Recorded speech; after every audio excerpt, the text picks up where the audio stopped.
everyone, and welcome to SUNUP. I'm Lyndall Stout. We begin today with guidance to help set producers up for success in putting cattle on wheat this fall. Here's SUNUP's Curtis Hare and our range cattle nutrition researcher, Dr. Ryan Reuter. Dual purpose wheat and grazing that wheat is kind of unique to the Great Plains. And Ryan, let's start out with that. This is something that you won't find in other parts of the country, that ability to put out the wheat and then graze cattle on it. Absolutely. Wheat's very adaptable, and people grow wheat for a wheat crop in a lot of places.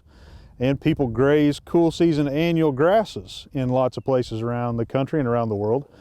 But doing the same, both enterprises on the same acre in the same year is a little bit of a niche. It's kind of unique to this part of the Southern Plains, where we can have dual purpose wheat, we can get a wheat crop and some grazing production on the same acre in the same year. It makes us really efficient and productive and competitive. So.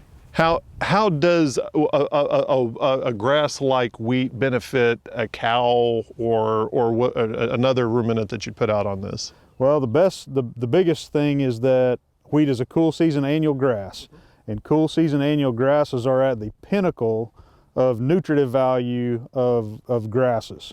In general, cool season grasses have higher nutritive value than warm season grasses, and annuals have higher nutritive value than perennials. And so a cool season annual like wheat is at the pinnacle. We're probably about a month and a half, 2 months into this wheat crop here, and producers across the state are kind of getting itchy to put the cattle out on wheat. Yep. What advice do you have? Yeah, exactly. I am too. I'm ready to go. When should a producer go ahead and put the cattle out? There's kind of a couple of triggers that you want to think about turning cattle out on wheat. One is you need enough days after emergence to let the wheat plants root solidly into the soil, so that when the cattle graze and pull on the leaves, they're not going to uproot the plants. You can go out and test that in your field real easily. Just pretend you're a cow and just pull some wheat leaves, and if the leaves break off and the plant stays in the ground, you're good to go. So that's rule number one. And then the second trigger is the amount of forage mass that you have available in the pasture. And we will typically recommend that producers wait to stock wheat until they have probably at least 800 pounds of dry matter per acre. Maybe 1,000 pounds of dry matter per acre is a safe target. And generally that would be somewhere in the neighborhood of wheat that averages 4 to 5 inches tall, maybe 6 inches tall. So a way you could test that or think about that, if you can walk out in a pasture and toss a softball and it disappears, then you've probably got enough wheat to turn out. What advice would you have for a producer who's a first-time stalker and wants to go ahead and put cattle out on wheat? Okay. The first, I guess there would be several things to think about when you're initially stocking cattle on wheat pasture. First, the cattle, wheat's very palatable. The cattle are going to eat it immediately. You won't have any trouble with that.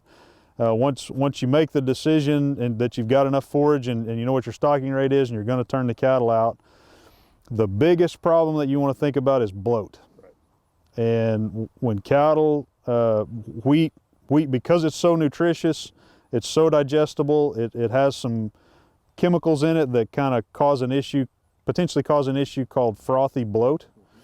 And essentially that's where gas gets trapped in the rumen of the animal. They're not able to eructate it as normal, and they essentially suffocate, or could suffocate, because of the gas that they're retaining and not able to eructate. So ways to mitigate that would be to fill cattle on hay prior to turning them. You don't want to really turn out hungry cattle on wheat pasture because they'll gorge on it and potentially get that bloat response. So filling cattle on hay, turning them out in the afternoon after they've consumed a lot of dry hay in the morning, will help kind of ease them onto wheat pasture and mitigate some of that bloat problem. You can also feed a supplement or a block or something like that that's got a bloat preventative in it to help ease them on and transition them on to wheat pasture. We just recorded a webinar last Thursday on the Ranchers Thursday Lunchtime series. Certainly producers that were interested in digging in deeper into this wheat pasture stocking and also supplementation decision-making process, could certainly go check out that webinar and get some more detailed information on that. I even talked about a recent research study that we did right here at this research station here in Stillwater that investigated that question specifically. Okay, thank you very much, Dr. Ryan Reuter.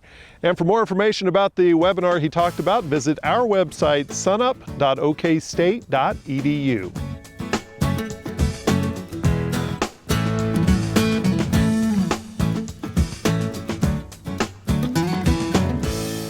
Whether you have a fall calving herd or a spring calving herd, one of the questions that you're faced with every year is how many heifers do I need to keep back as replacements?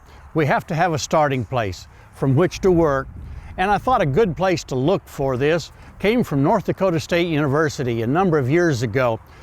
They looked at a 20-year average of the percentage of that cow herd that was in each one of the age groups. In other words, what percentage of them were 2-year-olds, all the way up to what percentage of them were 13 years old over a 20-year period of time. And of course, in 20 years, you're going to have some drought cycles, you're going to have some changes in the market situation. So I thought that was a really good data set to look at to help us start with how many replacement heifers we want to keep.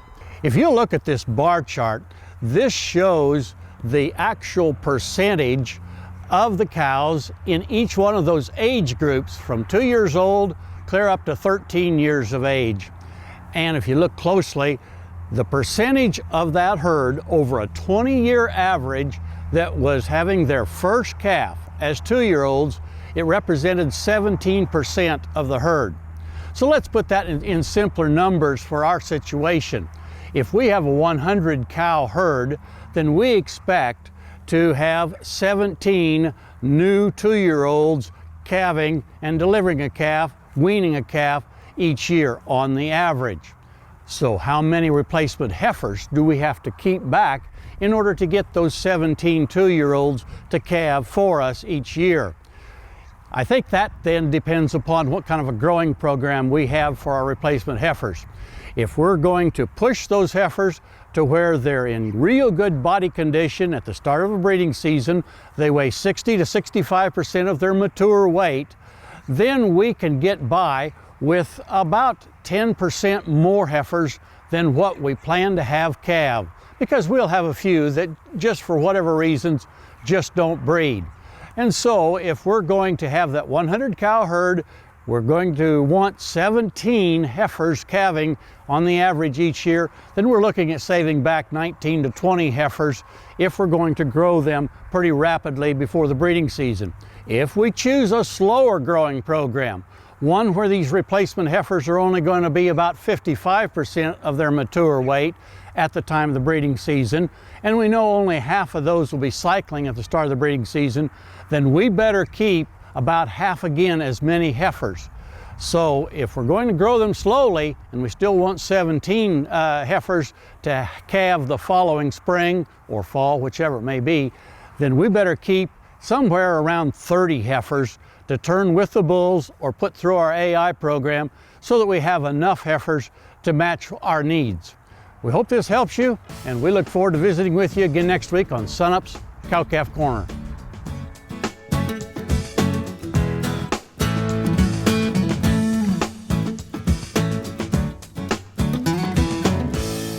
Hi, Wes Lee, and welcome to the Mesonet Weather Report. The weather this past week was just about as mundane as can be. A weak cool front early in the week brought very limited rains to the state. A few lucky spots like Cherokee and Nowata and Miami collected around a half an inch. The rest of the stations were much less, with most recording nothing in the bucket. One good thing is that this time of year the evapotranspiration rates tend to be very small. This short crop ET map from Tuesday shows rates are basically 1/10 of an inch or less per day on well-watered soils. This allows us to survive much longer between rains as compared to the hot summertime. Another good thing for producers, especially those growing wheat, is that the lack of rain clouds allows for good sunlight and warmer temperatures. This can be illustrated by looking at wheat growing degree days.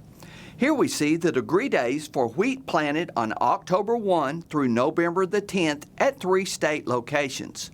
The blue bars are for this year, the orange bars for last year, and the gray bars is the 5-year average. You can see at all locations that we are right on track with the 5-year average and much ahead of last year. Granted, many of those days occurred under limited moisture situations this year. Now here's Gary with more details on the rain situation. Thanks, Wes, and good morning, everyone. Well, it's been at least a couple of weeks since we got that wonderful moisture from the big winter storm that hit in late October, and that's probably had an impact on the drought monitor map. Let's take a look. Same basic picture across the western half of the state, a little bit more of an increase in the abnormally dry conditions. That's that yellow color up into north central Oklahoma as we get into Kingfisher, Grant counties, those areas. But then we see a new area down in south central into southeast Oklahoma. Those, again, abnormally dry conditions have cropped up in areas where we see those deficits starting to mount. Let's take a look at the growing season to date rainfall map from the Mesonet. So that's September 1st through this week. We see those good amounts of moisture as we get up into parts of central into southwest Oklahoma. Again, those areas hardest hit by the ice storm. Over into east central Oklahoma, some areas from 14 to 17 inches of rainfall.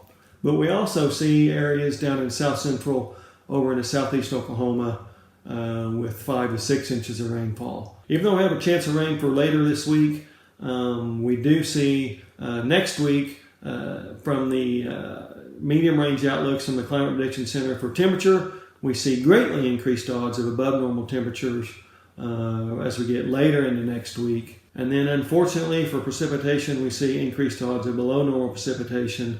So probably no help from the drought as we get later into next week, but we certainly need that help. So as we talk about warmer and drier conditions next week, one of the things we're going to have to watch out for is possibly increased wildfire danger if we do get some winds and those low relative humidities. Let's hope that doesn't happen, but we definitely need some rain across the parts of the state. That's it for this time. We'll see you next time on the Mesonet Weather Report.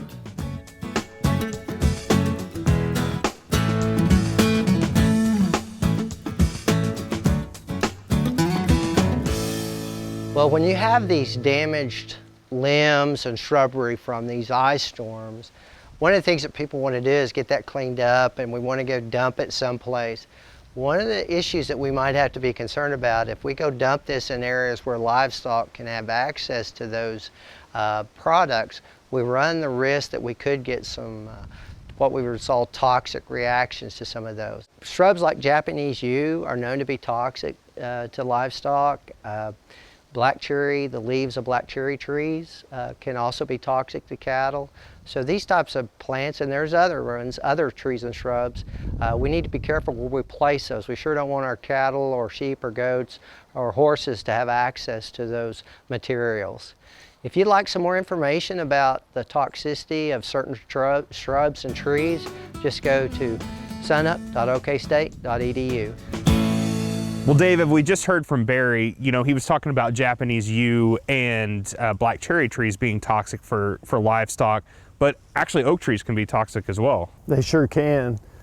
Green acorns are very toxic to animals. We're beyond that this time of the year, but a couple of weeks ago with the ice storm, we had a lot of oak limbs break off and hit the ground with some green leaf material, and we had a few calls in our office. People said, hey, my cows are consuming those leaves, should I be concerned? The issue, generally speaking, is going to be related to grazing and forage management. It tends to be more of an issue, kind of exacerbated when the pasture is already overgrazed. The cattle may be hungry, possibly thin, and so they're going to be more enticed to go seek, foreign material like that, or I guess it wouldn't be foreign, but material that they normally wouldn't consume. And so that's the main issue, and by far and away, the way to prevent it is to control, make sure the cattle have adequate forage or feed, and then in times when, such as the downed limbs, when acorns are dropping and so on, make sure the cattle have plenty of palatable feed to consume. So, and it's the leaves and the acorns as well. Both can be toxic. The green acorns are probably the most concentrated in the tannic acid or the tannin compound that is the toxic material. And I guess, Curtis, the other thing we should say is that, you know, like in the example of, let's say, trimming your trees and carrying out the limbs and maybe depositing them in a pasture somewhere, give them some time to cure first. There is one study that shows that if you put the oak leaves out when they're green, animals are more likely to consume them, versus if you let them sit and dry and cure, animals are a lot less likely to consume them. So just give them some time. So in regards, you know, having oak trees just in your pasture isn't necessarily a bad thing, and you don't really have to worry about the, you know, as fall and winter comes and the leaves are blowing all around, and it's not really something you need to worry about. Generally not. Only if they don't have anything else to eat, they're going to be more attracted to that material. If a producer is concerned that they might have a sick animal that's eaten an acorn or some leaves or that has a problem, what should they do? That's a challenge. There's not a whole lot they can do. Probably the first thing, if they notice a pretty severe depression, maybe some real black diarrhea, for example, just real severe symptoms like that, they need to get the animal to the veterinarian, or at least contact their veterinarian to find out. You know, one preventative product is calcium hydroxide, pickling lime, if you will. And if you can incorporate that in a palatable concentrate supplement of some type at the rate of about 10 to 15% and get the animals to consume 2 or 3 pounds of that a day, they might get enough of the calcium hydroxide to deactivate those tannins. But you know, that's a lot of trouble to go to, and the timing has to be just right. If the severe symptoms are already showing up, it's probably too late for that to help much. All right, thanks, Dave. Dr. Dave Lalman, Extension Nutrient Livestock Specialist here at Oklahoma State University. And if you would like a link to that Lunchtime series, go to our website, sunup.okstate.edu.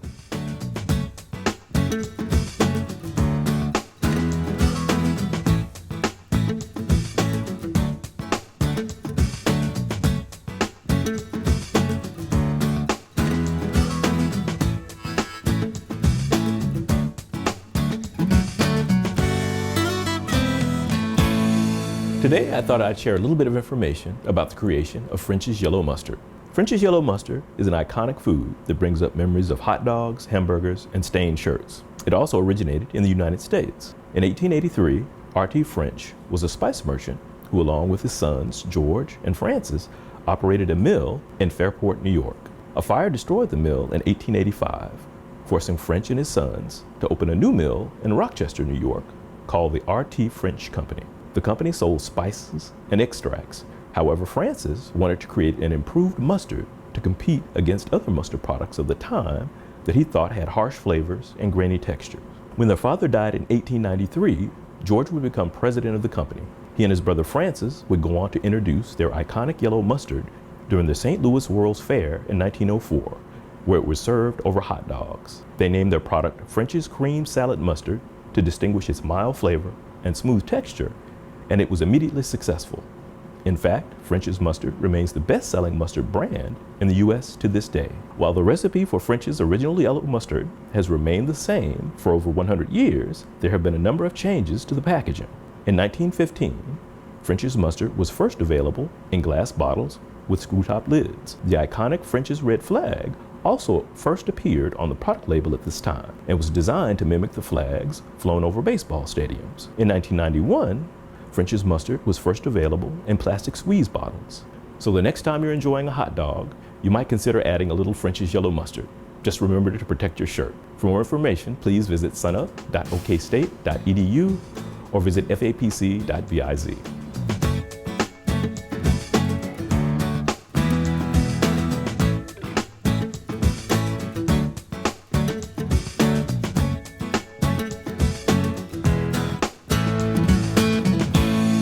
There There appears to be good news in the grain markets this week. Joining us now is Dr. Kim Anderson. Kim, what's happening? Well, the grain prices have been increasing. You go back to early August, wheat prices, they've increased $1.50 per bushel to about $5.30. Corn's increased $1.20 to $4.15.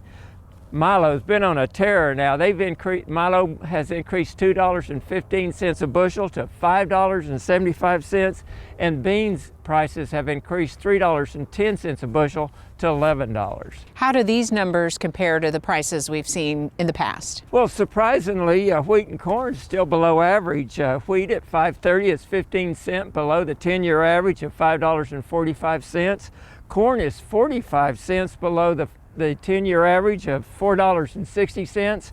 Milo, $1.35 above average, that $4.40 average, they're $5.75.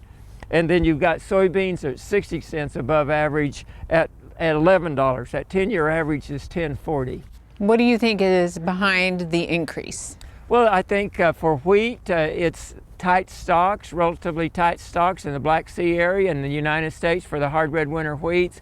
You've got poor planting conditions for the 2020 crop in Russia, and of course here in the United States, Argentina's been dry. You've got COVID, you've got the importers buying ahead, building stocks, so there's been good demand. And of course with corn and beans, every WASDE report, they lower production, they lower ending stocks. You look at soybeans, ending stocks below 200 million bushels. You go back 4 years ago, they were above 900 million. You look at corn ending stocks, below average corn ending stocks projected for this year. Good demand, a lot of that's coming out of China. The United States sold a cargo of soybeans to Brazil, and I think that's just kind of for showing reasons, you know, that they're out of soybeans. Right now, the U.S. soybean price is below the Brazil price, but you go out at January, February, and March, we're back above Brazil. But good demand for those products worldwide, good prices. A lot of factors there. Do you think these prices will continue to increase? Well, I think wheat prices are making a top. There's some analysts say we're getting a head and shoulders top, and they're looking to 50 to 80 cent downward move in wheat. Given the demand and what's going on in the world, I think wheat prices are probably stable. I don't see them going up very much or going down very much. Corn looks like it's making a top. It may be level for a while. I think there's more upside potential than downside risk right now with corn, but soybeans with the ending stocks projected to 190 million bushels. I think there's potential with beans. I mean, with ending stocks below 190 million bushels, there's just not much beans for China to buy, and China needs protein. The world needs protein. So I think there's going to be good bean demand. So I think we've got some potential in beans. Corn maybe, wheat probably not. Sorghum, that depends on China, because China's the one driving that sorghum price.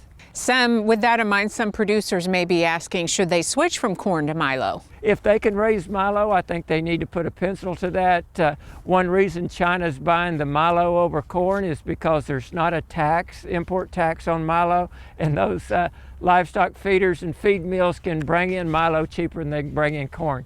I would take a strong look at raising Milo if it would fit my operation. 2021 wheat prices, right now you can forward contract for wheat around $5.50 to $5.60 a bushel. I think I would probably, just so I could sleep at night, sell 10 or 15% of my expected production for 2021. Great. Okay, Kim, thanks a lot. We'll see you next week.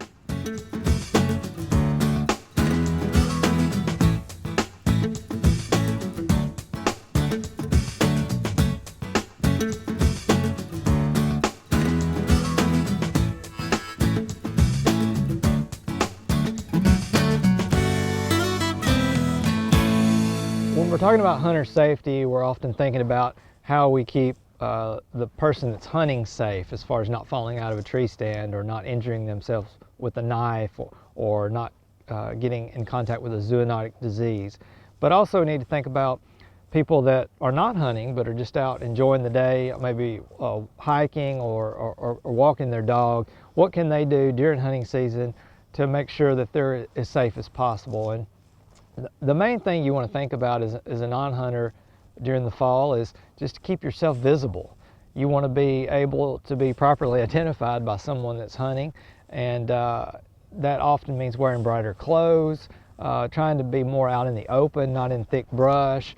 Also, avoid low light times when it might be difficult for people to see you clearly. So just try to be visible, and even make noise and speak. If you're walking through an area, and certainly make sure you know where you're at. If you're on private property, do you have permission to be there? Do people know that you're on that property? And if it's public land that you're on, you need to know the regulations and what else is happening out there and who else might be on that property. So just a few simple things to try to stay safe and make sure that you're seen when you're out, and that both you and hunters have a safe and enjoyable experience.